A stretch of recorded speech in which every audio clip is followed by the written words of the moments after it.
make sure you're ready for it and be prepared because it's a long, hard, tough road, but be incredibly stubborn, right? Like if there were at least, at least half a dozen times at Simple where I was just ready to give up and just be like, we can't do this. Like this is just not doable, right? Like there's so many kind of like you think everything is fine, you have it all figured out, and out of left wind or whatever, like you just get this like massive shock, and you're like, everything I've spent the last 6 months working on, throw it away, start again, right?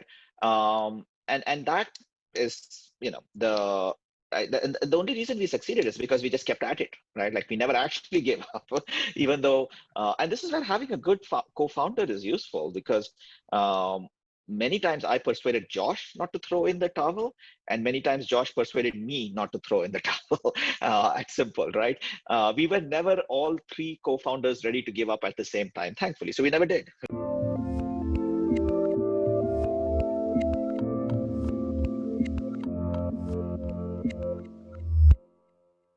Hey everyone, this is Devin Miller here with another episode of The Inventive Journey, and I'm your host, Devin Miller, the serial entrepreneur that's grown several companies, 7- and 8-figure businesses, as well as the CEO and founder of Miller IP Law, where we help startups and small businesses with their patents and trademarks.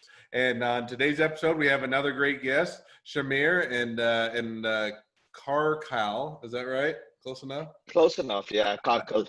Yeah. All right. I tried my best, and yet I always slaughter Yeah, names. you did very well. So Shamir is he has a great or an interesting story to tell. So he's been a bit of the banking or financial industry. So he I think he founded Simple.com and back in 2009, sold that off, and then did another startup with I think it's BBVA. Is that right? And did that for a couple of years, and now he's on to his current business or his current startup. So had some success in various industries, and now he's on to building his next successful business, and are interested in have another great journey to tell. So welcome onto the podcast. Thank you, Devin, and I'm excited to be here and tell you guys a little bit about myself and sort of my entrepreneurship journey. Scylla is my second or third startup, depending how you count it. You always round up. You But always want to make it sound better than it is. So we'll go with third startup, right? okay, that works. I mean, you could argue for fourth as well, but whatever. The kind of my entrepreneurship journey started in 2009. And I was still in my 20s back then. But the sort of the start of it, I used to be a software engineer, came to the US, went to business school, and was working as a management consultant in 2009. And a friend and classmate from business school sent me an email saying, let's start a retail bank. And I've actually posted that email on a blog on Medium since, right? And Josh, who was my friend and is my friend, he had been an entrepreneur before. He'd sold a business in Australia before he came to business school, and then went off to work at startups in New York. And he had gotten very frustrated with his personal banking because he'd gone from being, single engineering CTO of a startup to kind of he'd gone from that to getting married, buying a house, and his financial life had gotten a lot more complex, right? So in that process, he'd gotten very frustrated with his bank. He started asking me all these questions about how banking worked, mainly because I was doing financial institutions consulting and knew a little bit about it, and I would actually answer his questions. And then he came up with this idea of starting a bank. And you'll see how crazy I am that in 2009, in the middle of either the worst or second worst financial crisis we have seen in our lifetimes, I actually thought it was a good idea to go start a bank. So I got excited about his vision for easy to use, consumer friendly, tech centric, mobile phone centric banking. And jumped on board, right? Like, so he sent me that email. We started discussing it. I was based in Brussels, but I flew back to New York.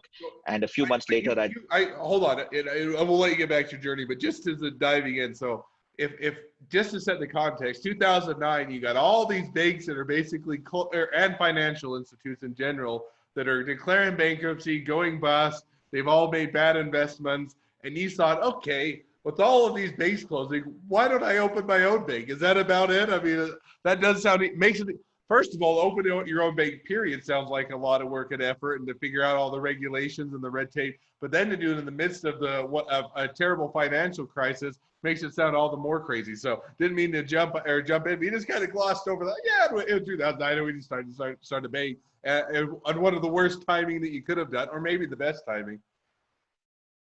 So we thought it was actually good timing, and you aren't wrong actually. I mean, my last two projects at McKinsey before Josh emailed me were a country bailout and bankruptcy of a large European bank, which was gigantic, right? So those were all like multi-billion, multi-hundred billion projects where the numbers involved were insane, right? And I was, of course, a very small player in trying to kind of help clients. But yeah, that was and then I left McKinsey and went off to start a bank. But the kind of our thesis was that was exactly the best moment because it had become clear to everybody not that banking was broken, right? I mean, especially in the US, I'd say whatever, 80% of people have a bank account. There's an underbanked segment, there's an unbanked population. Those people have historically been underserved. But the vast majority of people before 2008 may have been okay with their banks, right? Nobody really enjoyed a bank's like mobile apps, but there weren't that many mobile apps anyway. You didn't go to a bank for technology, but you trusted the bank for its stability and the fact that money is so important to you. Well, in 2008, 2009, everybody quickly learned that the security did not come from the bank. The biggest banks in the world could go bust. The security came from the FDIC and government insurance, which then brings up the question, if it's really the government that's behind all these banks, then why are we putting up with lousy service, crazy fees, all the things that people hate about banking, right? And this was the moment when Occupy Wall Street was happening. So our thesis was that this was the best moment to start a bank. And I think at the end, we weren't far wrong on that. What we didn't fully realize is how hard it actually is to do that. Between 2000 and 2008, every year in the US, there were between 100 and 300 banks started. So every year, like there was a whole cottage industry starting banks, mostly small community banks in kind of suburban or rural areas, right? And we were like, we can just co-opt that, start our own bank. It takes money and time. It's not like an overnight thing, but we were determined to go through with it. Except that between 2008 and today in 2020, I believe there have been less than 10. Really? So that whole cottage industry of starting banks kind of just died in 2009. And we didn't realize that because I remember I was in Brussels. I'd been in Brussels for a year, even though I'd been in, I'd taken a transfer just before the crisis to Europe, came back and was like, oh shit, everything's changed here. On the regulatory side, there are no bank charters being approved anymore, and we can't get one. So now how do we do this, given that we can't get our own bank charter?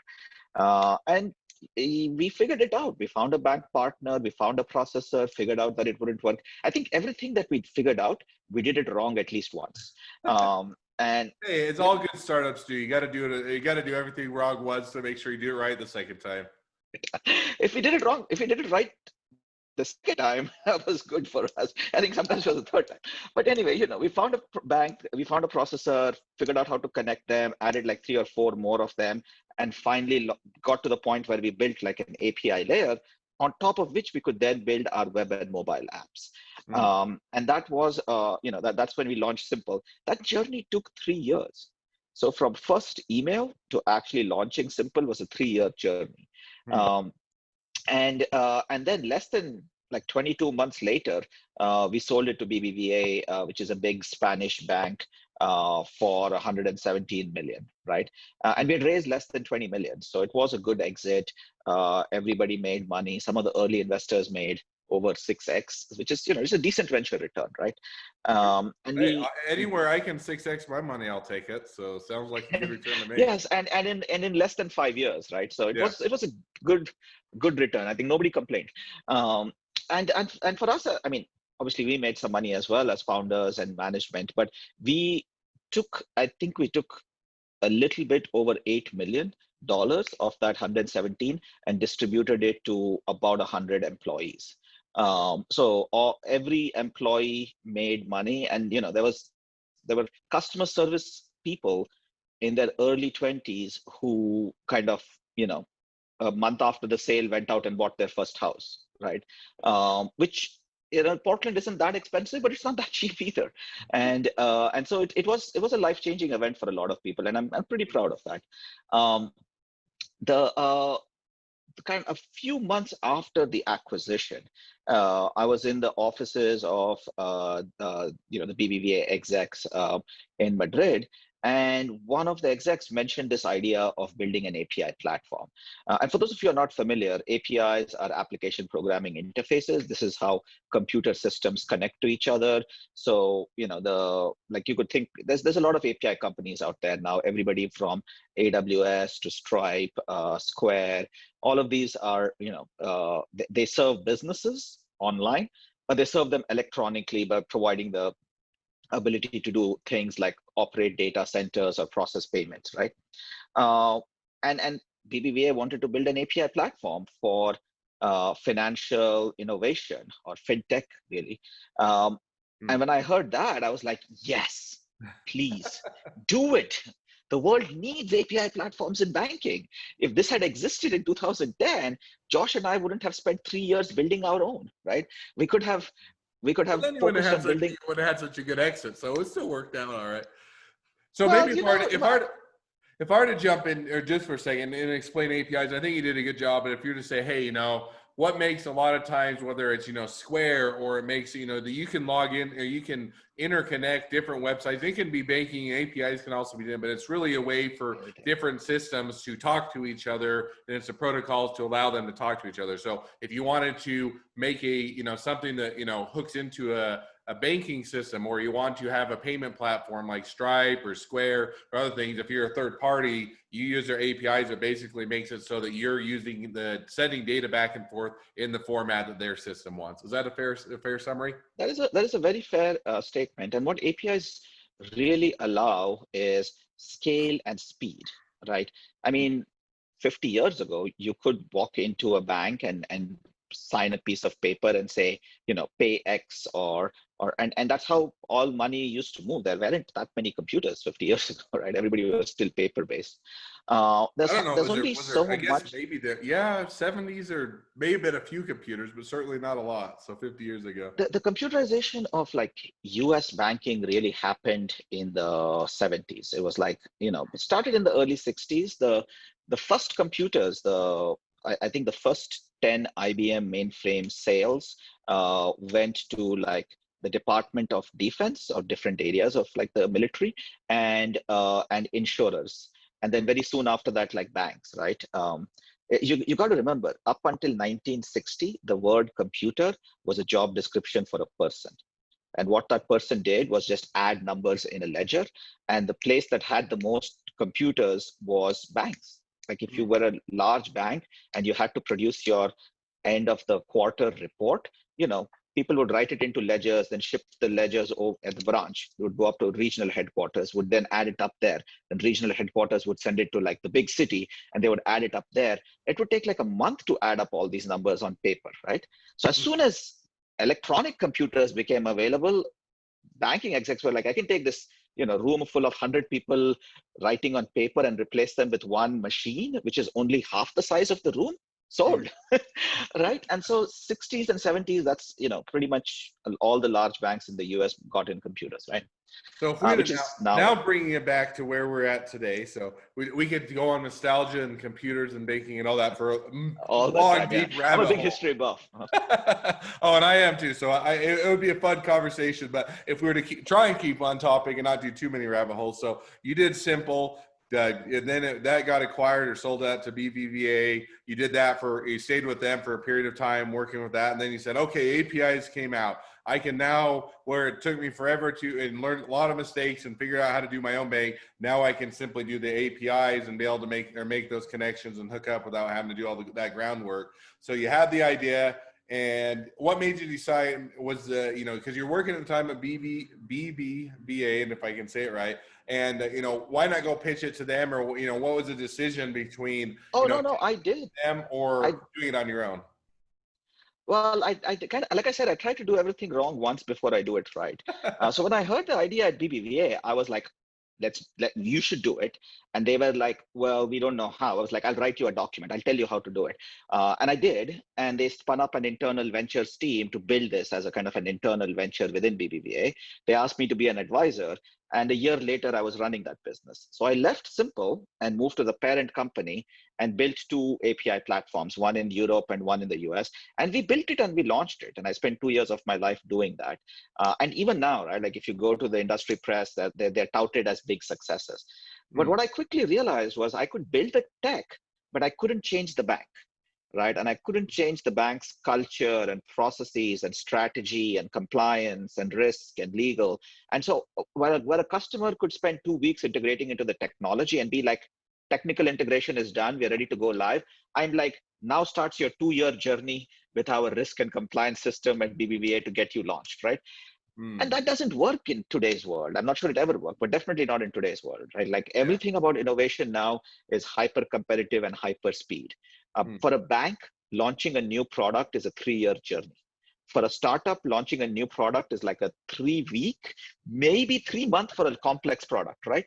You can't afford to wait that long. So I kind of had to tell all my potential customers while I was at BBVA to go somewhere else, right? Because it'll just take too long with BBVA. That was frustrating as hell. So I left BBVA, thought about what to do with my life, and realized that I still wanted to solve this problem, right? I still wanted to make it easy for anybody who wants to innovate with money, payments, funds flows, whatever it is. I wanted to build a platform for them to do it quickly and easily. And so I built Scylla. Now, the difference with Scylla is that we are a startup. We're not a giant behemoth. We still work with banks, but we have one partner bank, and we operate as an API layer on top of them.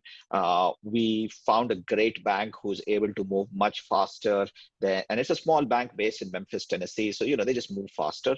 But also we encapsulate a lot of like the compliance and risk and legal and everything else that you need to do. We've built API capabilities to do that automatically, and they've also built in-house, processes to manage that. So most of our customers never even need to interact with our backend partner bank, right? We act as the API layer and the technology layer, and I think our record now is we had a customer go from discovering Scylla to being live on the platform in production in 20 days. And compare that to what took Josh and me 3 years in 2000, between 2009 and 2012, right? So what we do very well, and we do it very fast, and we're very efficient at it, at a level that a large bank could never even dream of doing, or any large institution, I think, but especially not a bank. And we're very early stage ourselves. We just got launched October last year, but we're growing nicely, launching a whole host of services. And if you're familiar with it, we do identity verification, linking of bank accounts and payments via ACH right now, and soon via cards and other payment capabilities. But we encapsulate that all into a very easy platform on top of which you can build your products and services. And I mean, I can talk for hours about Scylla or any about this, but I'm sure you have some questions. So you did that, and one of the things I think we talked a little bit about is, if you're to go, when you did Simple and you built it up, and then you had, I think that you mentioned you had some late stage investors that came along, and they without enough cash reserves, and there was some motivations for selling the company, or with Simple.com. What was the kind of the lessons you learned, or as you kind of said, okay, we're going to do another startup, we're going to do this differently. Was it, hey, we're not going to take on investor dollars? Was it, we're not, we're going to be careful of who we hire, or who I partner with, or all the above, or kind of what was that? Hey, if I'm going to go back into kind of doing not the exact same business, but a similar industry, trying to do something different, what were some of the lessons you learned between, hey, I did this the first time and now I did it the second time? Yeah, so many, right? So one of the things that I like to kind of think through, like what we did right at Simple, right? Like, the thing that happens with there's this joke that, generals are always fighting the last war. And I want to make sure that not only do I not make the mistakes that I made at Simple, but I also do the things right that we managed to do at Simple, right? I think we had an awesome team at Simple. There's at least half a dozen, if not a couple of dozen startups started by ex-Simple employees. And we had an amazing team, and I'm super like focused on making sure that we keep building an amazing team, because especially, as you get bigger, it's not about you anymore. It's about the team executing. And of course, you want to have processes. Of course, you want to have technology, but ultimately, people are super important. So I think that's one thing that we did right before, and I think we are doing it right again now. Um, the, uh, the thing that ended up happening with Simple was that it took us so long to launch. And this is where remember, it was very early days in fintech. Nobody anywhere in the US and maybe anywhere in the planet had started a bank before. And it took us so long to launch that a lot of people just wrote us off as vaporware. And not our customers, because our customers actually stuck with us throughout the whole thing, but but especially in the investment community. And the end result of that was that once we finally launched, we had to climb a wall of sort of negative expectations. That people were like, "What? Those guys are still around?" We're like, "Yeah, we actually launched and we're growing nicely and we have a customer base and an interesting business." People were like, "You must be kidding me, right?" Like I thought that thing vanished like 2 years ago. I'm like, "No, no." So that was the kind of there's the upside of the hype cycle, but there's also the downside of the hype cycle, right? And we managed to get ourselves caught in the downside just as we finally launched. Product market fit wasn't that hard. I mean, in industry overall is amazingly uncompetitive in the sense that a lot of banks, large banks, are rolling out innovations now, which were things that Simple did 8 years ago. And I'm like, really? Took you 8 years to copy that? Damn, man, what were you doing for the last 7? You should have done it like 10 years ago. So it took a little bit of work to get to product market fit, but not that much. Like 6 months after launch, all the metrics were beginning to look up and to the right. But convincing investors of that was very hard. And so one of the lessons I learned is that once the investment community writes you off, getting them to rethink the kind of the consensus, there's a herd mentality, right? When you're the golden boy and everybody thinks you can almost do nothing wrong. Once people write you off, it goes the other way just as bad. No, and I think that's across the board, whether it's baking or anything. Because I think it's interesting when you talk about herd mentality. Because if you take it, and for people, what you always want when you're trying to do investment rounds is to get a lead investor, right? Because if the lead investor, he does the most due diligence, the most work, and usually it's somebody reputable or a bigger person. And then the people come along and say, okay, well, if he's invested or if you got a good lead investor, opens up all those doors, much more easily. But if you have a difficulty or if those lead investors fall through or otherwise, it can make the job much more difficult because now they're saying, well, why aren't they investing or what's wrong with them? So I completely get that. So one question, and not to jump too much topic. So you built the first company, simple.com, ended up selling it off, making a good return. Now you're on to, Silla Money and doing that. So, based on doing the first one and building it up and selling it off, is a projection for Silla Money that you want to try and replicate the success and get a good return for investors? Is it, hey, I want to build this, I want to keep this, and it's something I want to build for the long term? Or, kind of where do you see the trajectory of the company going? Well, so I think the opportunity size now is much, much larger.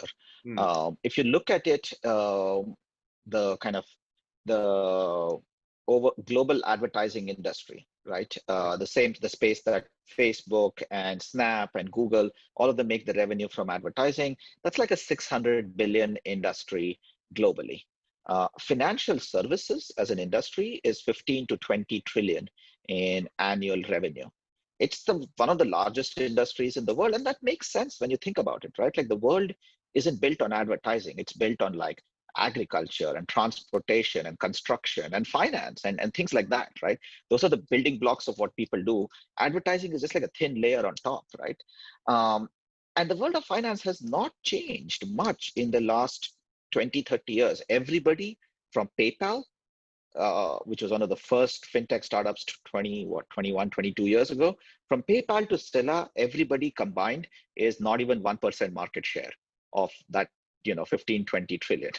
The money is all still at the banks, and they are old, outdated. They have lousy customer service. I mean, nobody like find people who genuinely love their bank, and I'll be surprised at that, right?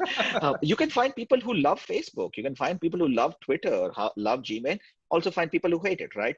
But find people, most people, when it comes to their large bank, are like, nah, whatever. They work most of the time. I put up with it, right? And I'm like, that should not be how one of the largest industries in the world works, right? So there's a massive opportunity for innovation, and I think Scylla could easily be orders of magnitude larger than Simple. And there are, right? Like there are companies like PayPal, Stripe, Square, very large companies which have been started in the last 10 years even, and who are still growing rapidly, even 10, 20 years after they were founded, just because the space is so large. No, I think that I'm in agreement with. Well, I think there are a lot of industries that could do. It's shocking how bad so many industries are at customer service and doing things well. And I always, and I've talked about it on the podcast a couple times before, but legal industries, which is I'm in. First of all lawyers have a horrible reputation, and everybody has a lawyer joke. But even beyond that, you look at it, maybe a different industry, but a lot of people at some point in their life use lawyers or need lawyers or otherwise encounter with them. And yet the average on the, for a lawyer in our industry is, anytime you make any sort of a correspondence, so email or phone call or text or anything, it takes a lawyer at least 3 days to get back, and a lot of times up to 5 to 7 days. And you're saying these are people that are clients or want to give you money or anything else, and they're horrible. So I think that there's a lot of, and I think financial industry in a large way is a lot of the same things. It's ripe for disruption, a lot of things you can do to change it. So, well, we could go on and go down a lot more rabbit holes, have a lot more conversations, and I'm sure at least the two of us would enjoy it, but everybody else would probably start to wade. So as we do that, as we start to wrap up the podcast, I always ask 2 questions at the end of the podcast, so I'll kind of jump to those now. But the first question I always ask is, and we've kind of hit on it maybe a bit throughout the conversation, but we'll ask it anyway. What was the worst business decision you ever made? Worst business decision I ever made, probably to sign a term sheet with a private equity firm. That came back and rebounded on us badly at Simple. And it eventually led to kind of like the us selling the company, which was a very successful sale, don't get me wrong, but it wasn't something that we were planning on when the whole process started. So I think the lesson I've learned is to really understand your investors and how they operate. And venture capital versus private equity, it seems it might be a distinction that kind of lost on some people. It was to me 9 years ago. Now I understand it very well. VCs just operate differently from PE shops. Okay. No, I think, it's not quite as bad. Maybe it's more like, I was gonna say, kind of an investor. I would say a partner is almost like, finding a partner of a business is like a marriage in the sense that you spend as much time with them. You probably have as many fights with them. You have to deal with them on a day-to-day basis, and and everything else. And if you get divorced, it's just like having to separate all the assets of the business. But investor, not quite to that same level, but I still think that, you need to. Sometimes you just, you look at money as green, right? And, money is always a good thing. You always are looking for money to start up and trying to get things going. But I think that, choosing a good investor as opposed to any investor that has the money can make a big difference in the trajectory, because as you take, all money has attachments, and they can be good attachments and they can be worthwhile, or they can push you and your business in a direction that you don't want to go or shouldn't go. So I think it's a good lesson to learn is, sometimes money is not, you shouldn't take the money, or you got to make sure the money you take is the good money. So now as we jump to the second question I always ask is, so talking to someone that's just getting into a startup or small business, just wanting to get going, what's the one piece of advice you'd give them? Make sure you're ready for it and be prepared, because it's a long, hard, tough road, but be incredibly stubborn, right? Like if there were at least half a dozen times at Simple where I was just ready to give up and just be like, we can't do this. Like, this is just not doable, right? Like there's so many kind of like, you think everything is fine, you have it all figured out, and out of left wind or whatever, like you just get this like massive shock, and you're like, everything I've spent the last 6 months working on, throw it away, start again, right? And that is, the only reason we succeeded is because we just kept at it, right? Like we never actually gave up, even though, and this is where having a good co-founder is useful, because many times I persuaded Josh not to throw in the towel, and many times Josh persuaded me not to throw in the towel. At Simple, right? We were never all three co-founders ready to give up at the same time, thankfully. So we never did, right?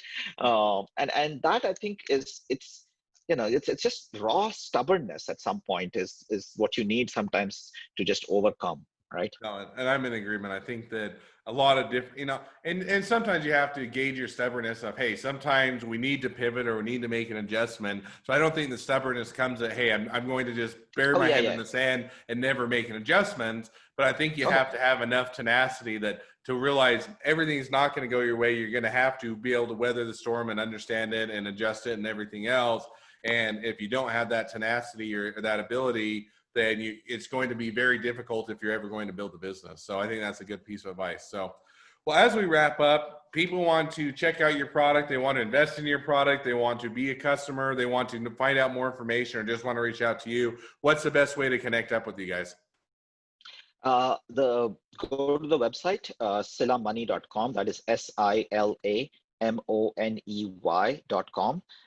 We're also on Twitter at Sila Money, and we're also on Instagram. And I'm very active on kind of every social media platform except Facebook. And so you can look me up as well. But of course, as a brand, we have a sign up where you can on the website you can check the APIs, read the docs, you can start developing, and you can just visit Sila Money and check out the product. All right. Well, I encourage everybody to make sure that check out Sila Money, get connected, use a product, invest in it, make it a success, and everything else. So thank you again for coming on. It's been a pleasure. It's been fun to talk to you and to hear your journey. For all of you that have your own journey to tell and would like to come on the podcast to tell us, feel free to go to inventivejourneyguest.com and apply to be a guest. If you're a listener, make sure to click subscribe so you can make sure to hear this episode and all the new episodes that come out. And lastly, if you need any help with patents and trademarks, feel free to reach out to us at Miller IP Law, and we're always here to help. Thanks again for coming on. It's been a pleasure. It's been fun to hear your journey. Wish you the next leg of your journey as good as the last one. And we'll have to see how things continue on for you. So thanks again for coming on. Thank you for having me.